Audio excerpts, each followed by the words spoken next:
그러면 이어서 5번 문제부터 또 풀어보도록 하겠습니다. 5번 문제는요, 지금 충전된 대전체를 대지에 연결하면 대전체는 어떻게 되겠습니까? 라는 문제인데요. 여러분, 요 대전체라는 건 어떤 물체를 말하냐면요. 대전체라는 건 전기를 보유하고 있는 물체를 말합니다. 전기를 띠고 있는 물체, 전기를 보유하고 있는 물체를 대전체라 하는데, 대지에 연결한다라는 걸 여러분 어떻게 알고 계시죠? 대지에 연결한다? 접지라 하잖아요, 접지. 대지에 연결하게 되면 요 어떻게 돼요? 전기를 보유하고 있는 물체, 전기가 어느 쪽으로? 대지 쪽으로 다 이동하게 돼 있죠. 그래서 걔를 전기를 모두 방전한다. 이렇게 여러분께서 이해해 주시면 되겠고요. 정답은 1번이다. 이렇게 보시면 될 것 같고요. 그 다음에 6번. 6번은 여러분 지금 반자성체, 물질의 특색을 나타내는 것은 이런 문제죠. 자성체라는 건 이렇게 자작 내에서 어떻게 자화되는 물체를 자성체라 합니다. 자기장 내에서 자화되는 물체를 자성체라 하고, 조금 편하게 말씀을 드리면요, 이렇게 자석 근처에서 자석의 성질을 갖는 물체들이 있어요. 이런 것들을 자성체라 합니다. 그렇죠? 자석의 근처에서, 자기장 내에서 자화되는 물체 또는 자석의 성질을 갖는 물체를 자성체라 하는데, 물질에 따라서 N극 가까운 곳이 어떤 극이 되고 S극이 되고 N극이 되는 물체도 있고요. N극 가까운 곳이 N극이 되고 S극이 되는 물체도 있어요. 그렇죠? 그러면 첫 번째, 이렇게 N극 가까운 곳이 S극이 되는 물체, 크게 두 가지가 있죠? 누가 있습니다? 강자성체가 있고요. 그 다음에 상자성체가 있죠. 그 다음에 N극 가까운 곳이 N극의 자석의 성질을 갖는 물체를 반자성체 또는 역자성체라고 합니다. 그래서 자석 근처에 놓여져 있을 때 이렇게 자석의 성질을 갖는 물체들을 자성체라는데, N극 가까운 곳이 N극이 되는 물체, S극이 되는 물체죠? S극이 되는 물체는 강 또는 상자성체라 할 거고요. N극에 가까운 곳이 N극으로 자석의 성질을 갖는 물체들을 반자성체라 합니다. 그러면 강자성체의 특성은요, 요 뮤S라 하죠. 뮤S 또는 뮤R, 비투자율이 1보다 굉장히 큰 물체를 말합니다. 그래서 S극이 되는데 그 정도가 굉장히 어떻게 된다? 강하다.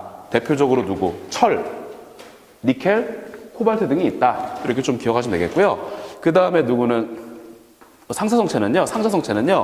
N극 가까운 곳이 S극이 되긴 하지만 그 정도가 굉장히 어때요? 약합니다. 그래서 얘는 나타낼 때, 우리가 성질을 나타낼 때 뮤S가 1보다 크다. 둘의 차이는 뭐냐면 N극 가까운 곳이 S극으로 강하게 자화됩니다. 상자성체는 N극 가까운 곳이 S극으로 약하게 자화가 되는 물체. 예를 들어서 알루미늄, 이런 것들이 있다라는 거고요.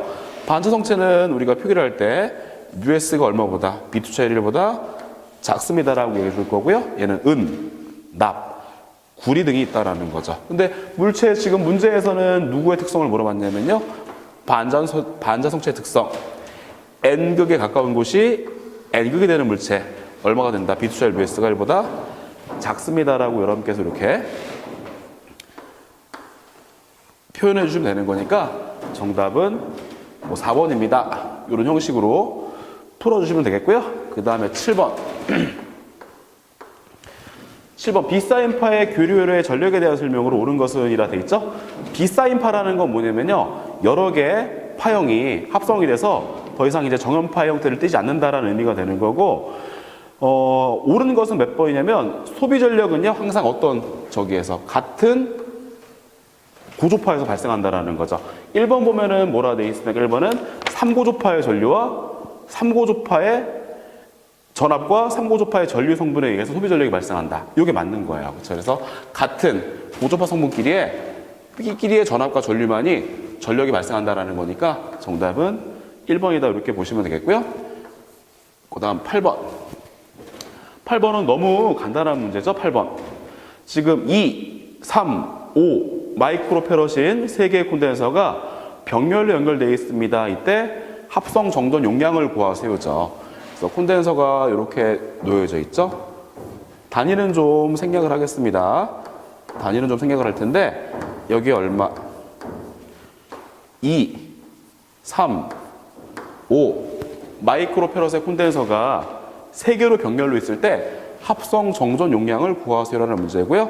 콘덴서가 병렬로 연결되어 있을 때는요, 각각의 용량을 어떻게 한 값이? 합한값입니다. 합한값이 전체 용량이 된다라 해서 2 플러스 3 플러스 5 얼마예요? 라고 하면 10 마이크로페럿입니다. 이렇게 여러분께서 문제를 풀어주시면 될 것 같아요. 답이 몇 번이에요? 라고 한다면 답은 4번입니다. 4번. 이렇게 보시면 될 것 같고, 그 다음 9번. 9번은 여러분 지금 PN 접합, 다이오드의 대표적인 작용이라 되어 있네요. 다이오드라는 건 여러분 어떻게 표기한다? 심벌이 이렇죠? 심벌이 이렇습니다. 그렇죠? 심벌이 이렇고, 이거 다이오드의 기호고요. 여러분 얘는 의미가 어떤 의미냐면요. 이렇게는 어떻게 돼요? 전기를 통해요. 화살표 방향으로는 전기를 통하는데 어떤 방향으로는요? 화살표 방향, 역방향이죠? 화살표 역방향은 벽이 있잖아요. 그렇죠? 전기가 안 통한다는 소리가 되는 거죠. 그래서 다이오드는 이 방향으로는 전기를 통합니다. 이 방향으로는 전기를 통하지 않는다라는 거죠. 그래서 전기를 가지고 우리가 한쪽 방향으로는 흘려주고 한쪽 방향으로 흘려주지 않는다. 얘를 뭐라 할 거냐면 얘를 정유라 한다라는 거죠. 한쪽 방향으로 전기가 흘러 얘를 우리가 뭐 직유라고 얘기할 수 있잖아요. 그래서 얘는 정유작용이라 한다고요. 정답은 1번입니다. 이렇게 풀어주시면 되겠고요. 그 다음에 10번.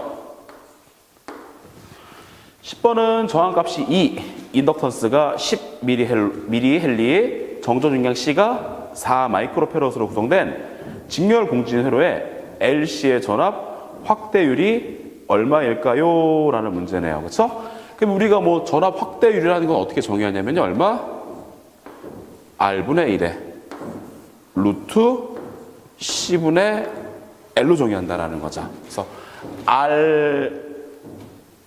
LC 직렬 공진으로 해서 전압 확대비가 얼마예요? 라고 한다면 R분의 1 분의 루트 C분의 L로 정의한다. 이렇게 여러분께서 정의하시면 되겠고요. 그대로 넣어주시면 되겠네요. 그렇죠? 저항 얼마나 되어 있습니까? 2분의 1에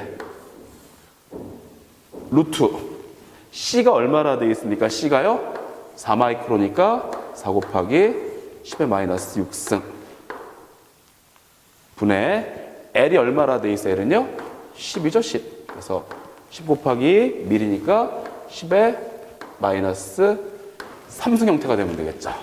그래서 얘를 가지고 여러분께서 계산기로 눌러보시면 얼마가 된답니까? 얘는요? 4번입니다. 그래서 이렇게 여러분께서 계산기를 눌러보셔가지고 답을 구할 수가 있으니까 이렇게 찾아보시면 될 것 같고요. 그 다음에 11번 한번 해볼게요. 11번.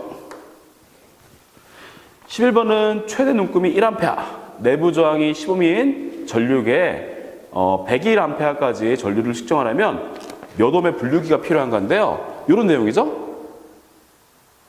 이렇게 여러분 여기에 전류계가 있다라는 거죠. 전류계의 내부 저항이 얼마나 돼 있냐면요. 15옴 돼 있어요. 얘는 눈금이 얼마예요? 근데 1A라고 돼 있습니다. 전류계가 있어요. 눈금이 얼마밖에 없다? 1밖에 없어요. 그렇죠? 그러면은 지금 문제에서 뭐라 돼 있냐면요. 여기에 얼마의 전류가 흘러 들어옵니다? 101A가 흘러옵니다라 되어 있어요. 그래서 눈금이 1밖에 없지만 지금 101A의 전류가 들어오니까 얘로는 잴 수가 없습니다. 그래서 이때 우리가 누구를 사용할 거냐면요. 바로 분류기라는 걸 사용하셔야 돼요. 분류기라는 건 뭐냐면 전류를 나누어주는 기기를 말합니다. 이때 사용하는 거죠. 지금 눈금이 얼마밖에 없어요? 1. 얼마가 들어온다? 101. 잴 수가 없죠. 눈금이 1밖에 없는데 101A를 잴 수가 없기 때문에 우리가 저항을 이렇게 하나 연결할 거예요. 그래서 어느 쪽으로 흘려주면 돼요? 1A는 여기로 흘려주고 100 중에 1은 여기로 흘려주고요. 전류계 쪽으로 흘려주고 나머지 100을 이렇게 밑으로 흘려줘서 전류를 잰다라는 건데 이 전류계의 측정 범위를 넓히기 위해 사용한 저항을 가지고 얘를 분류기를 한다라는 거죠. 분류기를 한다. 여러분께서 이렇게 좀 기억하시면 될 것 같아요. 그럼 이 공식도 있지만 제가 간단하게 뭐 말씀을 드리면 여러분 요 아까 전에 오hm 법칙 말씀드렸죠? 전류는 뭐예요? I는 R분의 V니까 전류가 어떻게 되기 위해서는요? 많이 흐르기 위해서는 저항값이 어떻게 돼야 된다? 작아야 됩니다. 그렇죠? 전류가 많이 흐르기 위해선 저항값이 작아야 되겠죠. 여러분 지금 눈금이 얼마밖에 없어요? 1 밖에 없죠? 여기에 몇 암페어가 흘러야 돼요? 1까지 흐를 수 있고요. 나머지 100이 어느 쪽으로 흘러줘야 돼요? 밑으로 흐르면 되겠죠. 그럼 여러분 여기에 전류가 몇 배가 차이 난답니까? 100배. 그렇죠? 여기가 100배가 더 큰 전류가 흐르죠? 그러면 전류가 크기 위해선 저항값이 어떻게 해야 된다? 그만큼 작아야 되겠죠. 그래서 여러분 지금 여기하고 전류가 100배가 많이 흐르기 때문에 저항값은 요놈의 얼마? 100분의 1배가 된다. 이렇게 정리하시면 되겠고요. 그래서 분류기의 저항은 얼마예요? 여기 저항 15매. 그렇죠? 전류가 100배 많이 흐르기 때문에 저항값은 100분의 1배가 돼야 된다. 이렇게 정리하시면 되겠죠? 그래서 0.1옴. 이렇게 여러분께서 정리하시면 되겠고요. 답은 얼마? 4번입니다. 이렇게 풀어주시면 될 것 같아요.